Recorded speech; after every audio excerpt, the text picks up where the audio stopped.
시청자 여러분 안녕하십니까. 유튜브 채널 JTB 뉴스가 선보이는 여의도 정치. 오늘은 최강욱 전 의원님과 함께 하겠습니다. 전 의원님 안녕하세요. 네, 안녕하십니까.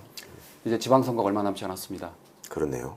그래서 이제 후보들은 정말로 막 후끈 달아올라 있던데. 예. 네. 김건희 주가 조작 1심에서 무죄를 선고했는데 2심에서 이를 유죄로 선고한 판사 신종호 고법부장판사가 안타깝게도 생을 마감했습니다. 유서에는 죄송하다, 스스로 떠난다라고 적혀 있다고 그러는데 이와 관련해서 법사위에서 신종호 부장판사에 대한 이야기가 나왔습니다. 나경원 의원이 이렇게 언급했습니다. 자, 오늘 신종호 고법부장이 생을 마감했습니다. 유서에는 죄송하다, 스스로 떠난다라고 되어 있습니다. 얼마 전 김건희 씨 사건을, 김건희 여사 사건을 1심 무죄를 2심 유죄로 한 판사입니다. 굉장히 엘리트 판사였습니다. 내용을 파악해 봐야 되겠지만 저는 지금 이 정권 들어서서 법 왜곡죄 그리고 직연 판사 룸사롱 실체도 없는 룸사롱 사건으로 그렇게 괴롭히고 지금 공포사회입니다. 공포사회. 판검사들이 살아나겠습니까? 최근 사법부에서는 공포사회다. 판검사들이 살아나겠습니까? 억장이 무너집니다라고 말했더니 곧바로 김동화 의원이 경악스럽다. 어떻게 죽음마저 이용하는 거냐라고 반발을 했습니다. 나경원 의원께서는 마치 그 죽음이 우리 민주당이 발의한 법 왜곡죄나 사법부에 대한 압박 때문이었다는 취지로 얘기하시는 것을 보면서 정말 경악스럽습니다. 경악스럽고 한 공간에서 저런 얘기를 듣고 있는 게 과연 맞는지 제 귀를 의심했습니다. 이 죽음마저 이용하는 것이 국힘당의 항상 그 습관입니다. 습관. 어떻게 보세요? 참 나쁜 정치인이에요. 예. 볼수록 본인이 판사 출신이라서 이거를 정치적으로 활용하면은 득점 포인트가 되겠다라고 생각했는지 모르겠어요. 예. 근데 안타까운 죽음까지도 본인이 그러잖아요. 왜 그랬는지는 파악을 해봐야 안다고. 예, 먼저 그거 서두로 그렇게 언급을 했습니다. 제대로 알지도 못하면서 그 얘기를 그렇게 얘기를 하고서 그다음에 무책임한 의혹 제기를 한다는 게 예. 그 유족들이 볼 때는 얼마나 기가 막힌 일이고 그리고 이제 그 얘기들을 그 일련의 그 사법개혁 작업과 연결해서 지금 얘기하는 그런 태도 자체가 예. 이거를 어떻게든지 정치적으로 활용하겠다라는 발상이잖아요. 좀 안 그랬으면 좋겠습니다. 그런 사실이 밝혀졌다고 해도 정치인으로서 책임 있는 발언을 할 때는 좀 여러 가지를 판단하고 해야 될 텐데 그런 사실이 드러나기도 전에 무슨 판사들이 공포에 떨어서 그러면 지금 두려움에 떨다가 지금 자살했단 말이에요. 이거 고인을 되게 모욕하는 얘기가 될 수 있어요. 신종호 판사가 2심 재판을 통해서 아쉬움이 있다고 하는 분들도 있지만 그래도 이걸 다 제대로 조목조목 짚어서 유죄로 바꿔서 다행이다라는 평가를 하는 분들도 있었는데 그 사람이 법 왜곡죄가 두려워서 지금 생을 마감했다라고 하는 게 무슨 말입니까 도대체. 그걸 이렇게 그 고인에 대한 어떤 명예나 이런 것들을 염두에 두지 않고 자신의 이익, 정파적 이익 이런 것만 앞세우는 사람에 대해서 국민들이 정말 준엄한 심판을 해야 되지 않나 생각합니다. 나경원 의원은 최근 그 논란이 된 그 쟁점이 된 공소 취소에 대해서 언급을 했습니다. 이렇게 언급을 했는데요. 저는 민주당이 내놓은 특검 법안은 한마디로 위헌 덩어리다. 원래 말씀하신 것처럼 공소 취소는 해당 검사가 하는 겁니다. 의원님들이 국회에서 좀 잘 수기해 주시길 전 부탁드릴 수밖에 없습니다. 특검법은 위헌 덩어리다. 그러면서 공소 취소는 해당 검사가 하는 겁니다. 검사가 기소한 걸 특검 검사가 공소 취소한다고요? 이거는 형사법 기본 원리를 해한 위헌 법률이다라고 말했습니다. 예. 그러자 정성호 장관이 그럼 국회에서 잘 수기해 주시길 부탁드립니다라고 했고 네. 그러자 다시 나경원 의원이 정성호 장관이 대통령을 설득해서 폐기를 설득해달라라고 했습니다. 이걸 네. 어떻게 보세요? 역시 정치적으로 지금 본인들이 지방선거에 쟁점이 없으니까 말하자면 대통령을 위해서 민주당이 무리하게 특별법을 만들려고 한다라는 프레임을 지금 만들고 싶어서 이 사람들이 안달이 났어요. 예. 그러다 보니까 저런 주장을 하는데 우선은 저 말 자체에 공소 취소를 검사가 해야 되는 건 맞죠. 근데 그거를 공소를 제기한 검사만이 할 수 있는 건 또 아니란 말이에요. 검사가 하면 하는 거지. 예. 그리고 법에다가 이제 특검법에다가 그런 조항 그런 취지로 활용될 수 있는 조항이 들어갔다라는 거는 보도가 됐지만은 그게 그대로 지금 통과된 상황이 아니잖아요. 그리고 그런 문제에 대해서 더 수기가 필요하다라는 얘기를 대통령이 정무수석을 통해서 직접 언급하시기까지 했는데 그렇죠. 예. 어떻게든 이거를 정치 쟁점으로 만들고 싶어하는 그냥 그 정치적 욕심이 드러난 거 말고는 뭐 별로 그렇게 의미 있는 발언이 아닌 것 같아요. 뭐 늘 그래 왔었지만 예. 이제 지금 선거를 앞두고 있으니까 더 말하자면 나쁜 DNA가 준동하는 것 같아서 유감스럽게 생각합니다. 그러자 마지막에 정성호 장관이 이렇게 반격을 했습니다. 그러니까 법안 취지가 공소 취소가 아니라 검찰, 국가기관들의 권력의 남용을 바로잡기 위한 취지다. 그걸 좀 알아줬으면 좋겠다라고 했습니다. 대통령께는 만약에 이런 말도 안 되는 위헌적인 법안이 통과되면 법률안 거부권 행사해달라고 촉구해 주십시오. 하시겠습니까? 예, 근데 이 법안의 취지가 공소 취소에 있는 게 아니라 과거 검찰을 비롯한 국가기관들의 권력의 오용과 남용, 그로 인한 잘못된 결과를 바로잡기 위한 것이라고 저는 생각합니다. 네. 그러니까 어떤 문제를 지적할 때는 이것이 어디서부터 비롯돼서 어떻게 가고 있는지에 대한 맥락을 정확하게 짚어서 예. 향후에 이런 일들이 재발되지 않게 하는 것도 중요하고 그 다음에 이 문제를 정리하는 과정에서 적법 절차가 무엇인지를 생각하는 것도 중요하고 한데 이 사람들이 그동안에 검찰 수사가 잘못이 없다고 억지를 쓰느라고 계속 국정조사도 방해하고 난리를 치고 그런 식으로 시간을 보내다가 지금 와서 국정조사 과정에서 검찰의 어떤 그 마각이 얼마나 많이 드러났습니까? 그리고 이자들이 얼마나 뻔뻔하게 거짓말하는지를 온 국민이 다 봤잖아요. 예. 그거에 대해서는 이런 방구 언급이 없이 공소 취소하는 것 자체가 무슨 문제인 것처럼 아니 공소 제기가 잘못됐으면 취소하는 건 당연한 거예요. 근데 그 절차에 관해서 이제 여러 가지 논의를 하면 되는 건데 그거 자체가 문제인 것처럼 지금 짚고 나오는 그 정치적 의도 자체가 굉장히 불순하다. 그러니까 이 사람들은 항상 진실과 정의에는 관심이 없고 나한테 이득이 되는 것이 뭔가에만 관심이 있다는 거 그냥 자인하는 거 결과밖에 안 될 것 같은데 이런 식으로 또 국민들을 속일 수 있다. 또 하나는 정치 혐오를 유발할 수 있다. 이 점을 되게 뭐랄까 그 중요하게 생각하는 집단이었거든요. 옛날부터. 그러니까 정치라는 건 다 지저분한 일이고 여기에 관심을 꺼야 된다라는 거를 조장하면 우리한테 유리하다고 생각하는 사람들이고 선거 때도 항상 투표율이 낮아지면 우리한테도 좋은 거다라고 생각하던 사람들이에요. 그러니까 이런 점들에 비춰보면 이런 어떤 정치인으로서 있으면서 취하는 반정치적인 태도에 대해서 이제는 민주시민들이 용납하지 않는다라는 점을 좀 이번 선거를 통해서 확실하게 해줬으면 좋을 것 같습니다. 예.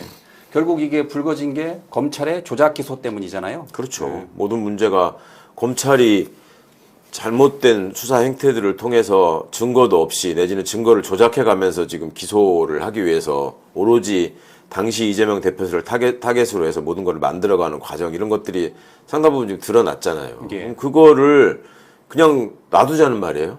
정리하고 넘어가야 되잖아. 근데 그거에 대해서 이렇게 계속 딴지를 걸고 방해를 하는 것도 모자라가지고 이제 국민들을 속이려는 일까지 나가고 있다라고 하는 거는 진짜 책임 있는 정치인의 자세가 아닙니다. 예. 그래서 아까 말씀하신 것처럼 홍익표 청와대 정무수석은 이렇게 언급을 했습니다. 특검 수사 필요성에 대해서 국민적 공감대가 이미 형성이 됐다. 그렇죠. 예, 그리고 진실을 규명하고 사법 정의를 바로 세우는 것은 반드시 해야 된다라고 의지를 밝혔습니다. 다만 그럼요. 이제 예, 시기와 예. 절차의 문제인 거죠. 그렇죠. 일단은 국정조사 과정에서 드러난 사실들을 이제 증거에 입각한 사실관계로 정리하는 과정이 이제 수사 과정인 거고요. 그걸 통해서 그런 문제를 일으킨 자들을 범죄자로 처벌받게 하는 거. 이게 가야지 다음에 이런 짓을 다시 안 할 것이고 이런 문제가 얼마나 그동안에 우리 그 사회를 혼란하게 하고 정치를 왜곡시켰는지를 드러나게 하는 거 아닙니까? 그러니까 이거를 방해하고 딴소리를 한다는 것 자체가 이 사람들이 공범이었다는 것밖에는 다른 얘기가 될 수가 없어요. 근데 예.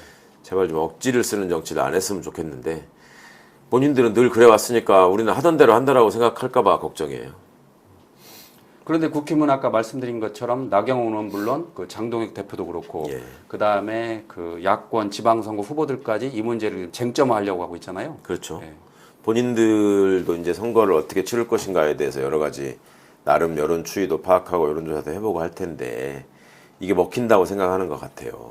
그러니까 국민들이 볼 때는 어떻든 절차를 통해서 진행되는 일 같으면 절차를 통해서 극복해야지 이렇게 특검을 가지고 얘기하는 거는 박상용이 말이 뭐 그럼 맞았다는 거냐 이런 식의 이제 그 뭐랄까 이제 그 모닥불을 계속 피우고 싶은 거죠. 그렇게 모양을 만들어서 민주당이 대통령을 위한 특별법, 대통령의 모든 문제를 없애기 위한 특별법을 만들었다라는 식으로 이제 그 호도해서 선거에 활용하고 싶은 마음 뭐 이런 거를 드러내고 있는 건데 그런데 뭐 그간에 드러난 사실관계들이 있고 이거를 지금 특검을 해야 된다는 거에 대해서는 그 부정하는 사람들 이렇게 많지 않은 것 같아요. 근데 거기에다가 어떤 내용을 담고 어떤 절차를 통해서 이걸 바로잡을 것인지에 대해서는 앞으로 논의가 필요한 부분이니까 그런 점에 대해서 얘기를 하면 되죠. 근데 그거를 가지고 당장 폐기해야 된다, 뭐 이거 하는 거 말도 안 된다. 이거는 진실규명을 방해하는 걸로밖에는 보이지가 않아서 그게 본인들의 선거 전략에도 얼마나 유리할지 한번 생각해 봤으면 좋겠어요. 예. 자, 계속해서 사법부 이야기를 해보도록 하겠습니다. 조희대 대법원장이 법사위에서 김용민 의원과 서영교 의원으로부터 질타를 받았습니다. 조희대 대법원장이요? 예, 그렇죠. 예. 없는 상황에서 없는 질타를 상황에서, 받았다는 예, 말이죠. 예, 그렇죠. 예. 법원행정처장 기우종 법원행정처장 그 예. 직무대행을 상대로 한 내용인데 법원행정처장도 임명하지 않고 대법관도 제청하지 않고 있는 그 이유에 대해서 대법원장을 이 법사위에 불러서 한번 물어봐야 될 것 같습니다. 도대체 왜 임명 안 하고 있는지. 이것은 재판이 아니에요. 사법행정의 영역인데 도대체 왜 안 하고 있는지 국민들께 설명을 직접 해야 될 것 같습니다. 국회법 121조 5항에 이렇게 되어 있습니다. 위원회는 특정한 사안에 대하여 질문하기 위해 대법원장의 출석을 요구할 수 있다. 대법원장 출석 요구할 수 있습니다. 우리 법사위가.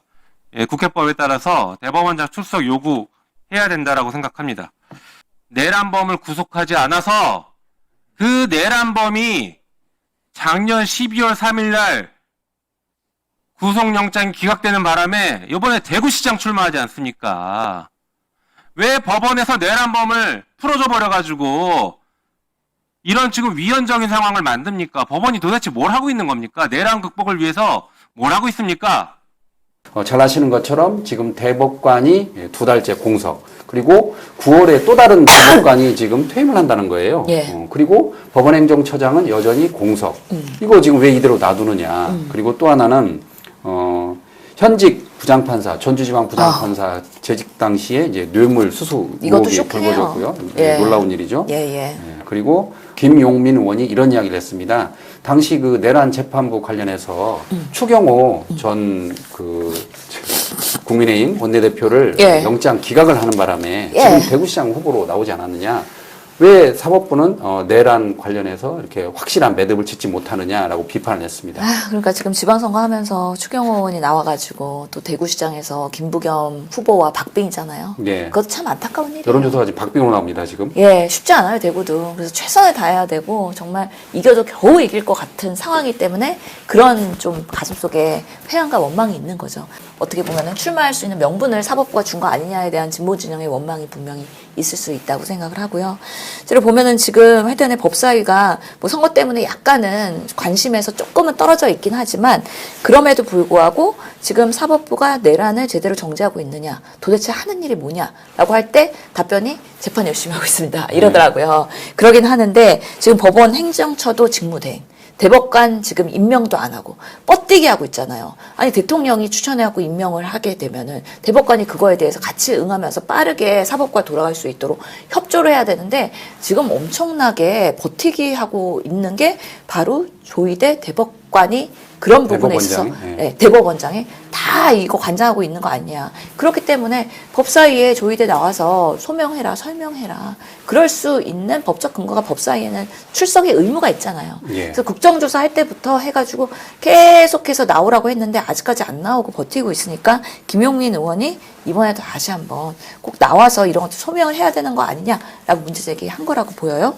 그래서 그런 부분에 있어서 법사위는 아직도 뭐 지방선거와 상관없이 각자의 역할을 하면서 기능이 돌아가고 있다는 말씀을 드리고 싶고요. 특히나 그 현직 부장판사 이 뇌물죄는 와 대단하던데요. 네. 실제로 현직 부장판사랑 그다음에 그 로비한 변호사가 고교 선후배 예. 동창 관계 그러다 보니까 접대도 하고 그런 방식으로 우회로 하면서 여러 가지 로비를 해왔고 그 결과가 아주 좋았어요. 지기현 판사가 후배들과 룸사롱 갔을 때 생각이 다시 한번 나더라고요.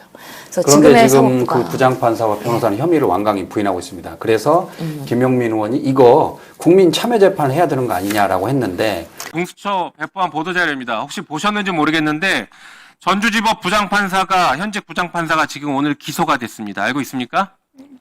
아직은 오늘 접해서 못했는데. 뇌물수수 혐의로 기소가 됐어요. 예. 보니까 고교 동문 변호사가 속한 법무법인 그 법인의 사건을 보면 계속 유리하게 판결을 했다. 그리고 그 과정에서 3,300만 원의 뇌물을 수수했다라는 게 혐의점입니다. 법원이 지금 이렇게 국민으로부터 신뢰를 잃어가고 있어요. 거기에 대한 대응들을 만들어 놓으셔야 됩니다. 자, 이 재판, 국민 참여 재판해야 되는 거 아닙니까? 동료 판사가 재판할 수 있겠습니까?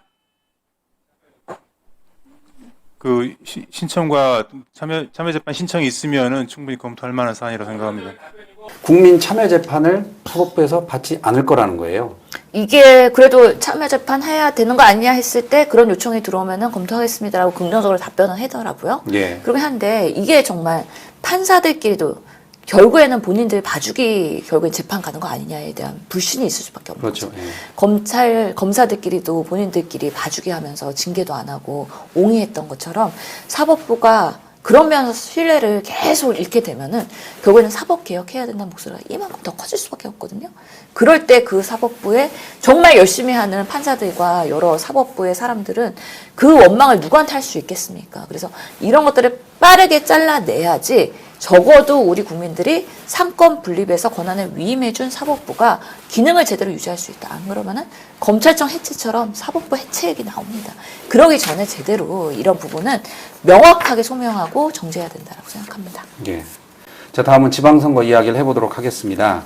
국민의힘이 윤 어게인 후보들을 공천했습니다. 조금 전에 말씀드린 추경호 그리고 이진숙 전 방통위원장을 예. 했고 어떻게 보십니까? 그뿐만 아니라 이용 전 예. 의원. 거기는 또 약간 울컥하더라고요. 기자를 하면서. 그러면서 이게 손절하더라고요. 과연, 예. 윤 어게인과. 예. 근데 1월 1일 날 서울구치소 갖고 대통령님 하면서 이렇게 90도 인사했었잖아요. 근데 공천 받으니까 손절하겠습니다. 그러니까요. 잘못했습니다라고 얘기하니까 타이밍 너무 절묘하게 예. 출마하고 매표행위 하려고 우는 거 아니야 이렇게 오해를 받을 수밖에 없어요. 그래서 진정성이 안 느껴진다고 말씀드릴 수밖에 없고 그뿐만 아니라 김태규 전 예. 방통위원장, 부위원장. 울산 예. 남갑에 남갑. 공천됐어요. 김영환 지사 또다시 컴백했잖아요. 이분도 비상계엄 옹호했던 분이고 박종진 우리 또 인천 연수 또 거기도 1인 시위했잖아요. 우리 비상계엄 윤석열 지켜야 됩니다 이러면서 엄청나게 국민의힘 안에서 그 윤 어게인 세력들이 여전히 잔존되어 있다라는 게 보이는 거예요. 예. 그래서 이런 부분에 대해서 저희가 방송할 때 이제 보수 패널들이랑 같이 얘기하잖아요. 공감을 해요. 공감해요? 네. 그러니까 우리가 지금 보수의 국민의힘 내 장동혁 그 세력 내에 윤어겐이 살아있고 그들이 공천에 개입하고 영향을 주면서 계속 선수를 뛰게 만들고 있다. 정진석 내려왔지만 정진석까지 했으면 활용 정점이지 90%까지는 거의 공천의 완성이라고 봅니다. 그리고 지금 전환길 친한 김현태 이분도 지금 김현태 전 707 공수단장이 지금 예. 개항을 해 또 출마한다 뭐 그런다면서. 그러니까요. 그렇기 예. 때문에 윤 어게인 세력이 계속해서 이 지방선거를 틈타서 그리고 보궐선거를 틈타서 계속 원내로 입성하고 자치단체장을 하려고 하는 그런 모종의 계산들이 남아있는데 그런 것들을 차단하지 못하는 국민의힘을 우리는 지금 목도하고 있는 겁니다. 그래서 이번에 이 지방선거 6.3이 국민 심판이 정말 여당을 심판하는 그 심판이 아니라 야당을 심판하는 그런 투표가 되어야 된다. 그렇게 볼 수밖에 없고요.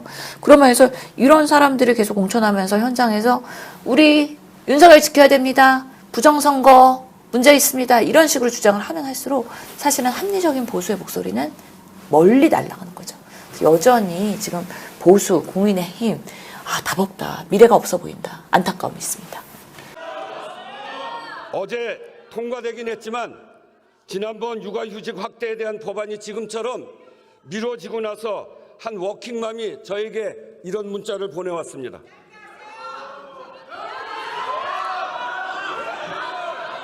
자, 들어보세요. 존경하는 국회의장님, 안녕하세요. 저는 초등학생 두 아이를 키우고 있는 워킹맘입니다. 오늘 본회의에서 제가 그토록 애타게 기다린 육아휴직 대상 자녀 연령을 초등학교 6학년으로 확대하는 공무원법 개정안이 끝내 상정되지 않아 너무나 무거운 마음이었습니다. 하지만 오늘 본회의 개최 시 의장님께서 법사위 안건이 240건이나 되는데 왜 일부만 상정했느냐라고 엄중히 지적하시며 다음 본회의 때는 의장 권한으로 안건을 올리겠다 단호하게 말씀을 주신 것을 듣고 다시 큰 희망을 품었습니다. 의장님, 이 육아휴직 확대 법안은 저와 같은 수많은 부모들에게 단순한 제도의 변화가 아니라 일과 가정을 포기하지 않고 지켜낼 수 있는 동아줄과 같습니다. 당장 고학년이 된 아이의 돌봄 공백이 생김으로써 매일매일 애태우며 하루빨리 법안이 통과되기만을 기다리고 있습니다. 부디 하루빨리 다음 본회의 일정을 잡아주시기를 부탁드립니다. 그리고 의장님께서 오늘 국민들 앞에서 약속해 주신 대로 본회의에서는 의장의 권한으로 적극적으로 행사하시어 미처 상정되지 못한 소중한 민생 법안들이 반드시 처리될 수 있도록 이끌어가 주시기를 눈물로 호소합니다. 이렇게 문자를 보냈어요. 왜 이거를 필리버스터를 하고 못하게 막는 것입니까?